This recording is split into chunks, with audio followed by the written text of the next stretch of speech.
নমরুদ সাইয়েদনা ইব্রাহিমকে ডেকে পাঠালেন। নমরুদ বলে, ইব্রাহিম তুমি নাকি মূর্তির পূজা না করে কোন নতুন রবের ইবাদত করো, কে তোমার রব? সাইয়েদনা ইব্রাহিম বললেন, রব্বি আল্লাযী ইউহয়ী ওয়া ইউমীত, আমি এমন রবের ইবাদত করি যিনি জীবন দেন, যিনি মৃত্যু দেন। নমরুদ বলে, তাই নাকি? তোমার রব জীবন দেয় মৃত্যু দেয়, আর এটা তো আমি দেই, আমিও তো জীবন দেই, আমিও তো মৃত্যু দেই। সাইয়েদনা ইব্রাহিম বললেন, কেমন করে তুমি জীবন দাও মৃত্যু দাও, একটু দেখাও তো। নমরুদ জেলখানা থেকে দুজন কয়েদিকে ডেকে আনলো, কয়েদি এনে অর্ডার করলো, একটাকে এখনই শিরোচ্ছেদ, হেড অফ ডেথ পেনাল্টি, মৃত্যুদণ্ড দেয়া হলো, ফিনকি দিয়ে রক্ত বেরোলো।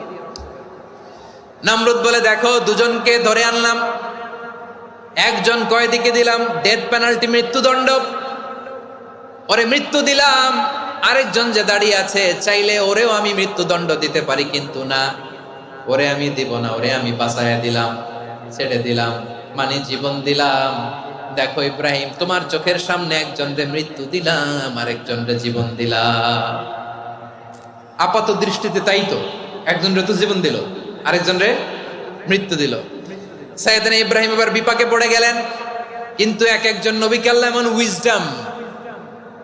এমন উইজডম বিচক্ষণতা দিয়ে এই জমিনে পাঠিয়েছেন, মুহূর্তের মধ্যে আল্লাহর খলিল ইব্রাহিম বললেন, ফাইন্নাল্লাহা ইয়াতি বিশ-শামসি মিনাল মাশরিকি ফাতি বিহা মিনাল মাগরিব ফাবুহিতাল্লাযী কাফার।